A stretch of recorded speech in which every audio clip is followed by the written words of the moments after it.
building, watching, and listening to the choir singing, the deacons praying, and the preacher preaching, they are worshiping. Come on, man. Help me here. However, let me go on and bust your bubble and let you know that worship is more than that. Yes, sir. When, beloved, we worship, we experience an allness of God. Yeah.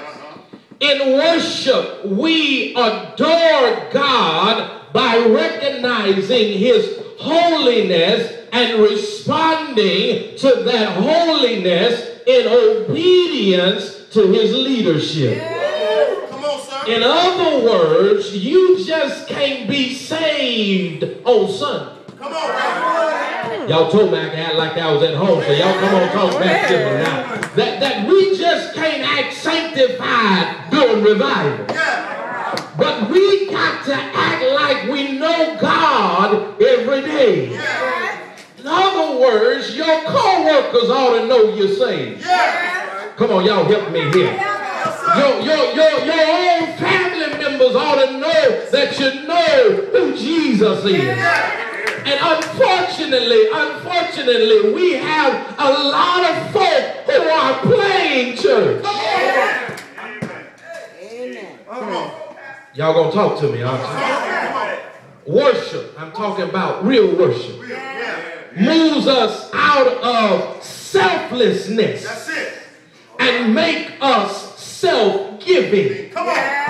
That you cannot really say you are worshiping God when you're only thinking about yourself. Man, come on. In other words, I know you don't have this problem down here in Snow Hill, but up in the country from where I pastor, I got some ushers who only show up when it's their time to usher. Oh, wow. Y'all not gonna like me, are you? I only have church members who show up when certain choirs are singing. Wow.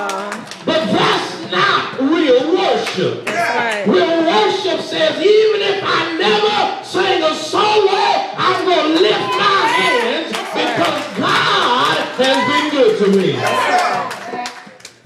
It's through our worship where we commit ourselves to God. Yes, sir. In worship, we give ourselves to God, and God gives Himself to us. That's another problem right there. You see, we want God to give us everything, but we don't want to give Him nothing. That's right. Y'all ain't saying that. That's right. We want God to bless us, but we don't want to change from our wicked ways. That's right. Oh, y'all gonna pray with me tonight? When you really worship God, you not only ask God to give you something, but you yourself have to be willing to give something up of yourself. That's right. All right, let's see if I can make it plain. You remember Abraham, don't you? He loved his son. So much so that the Lord said, if you love him so much, go up there and sacrifice him to me. And without haste, Abraham took his son Isaac up there to the mountain where the Lord will eventually show him and what you and I know now as Mount Moriah. And while he was getting ready to slay his only son, the son that the Lord had promised him, not the one he had before God blessed him. Come on, man. Okay, y'all missed me right there. He had to give up that which God had given to him, and on the point of getting ready to kill his son, the Lord said, hold up now. I see you're willing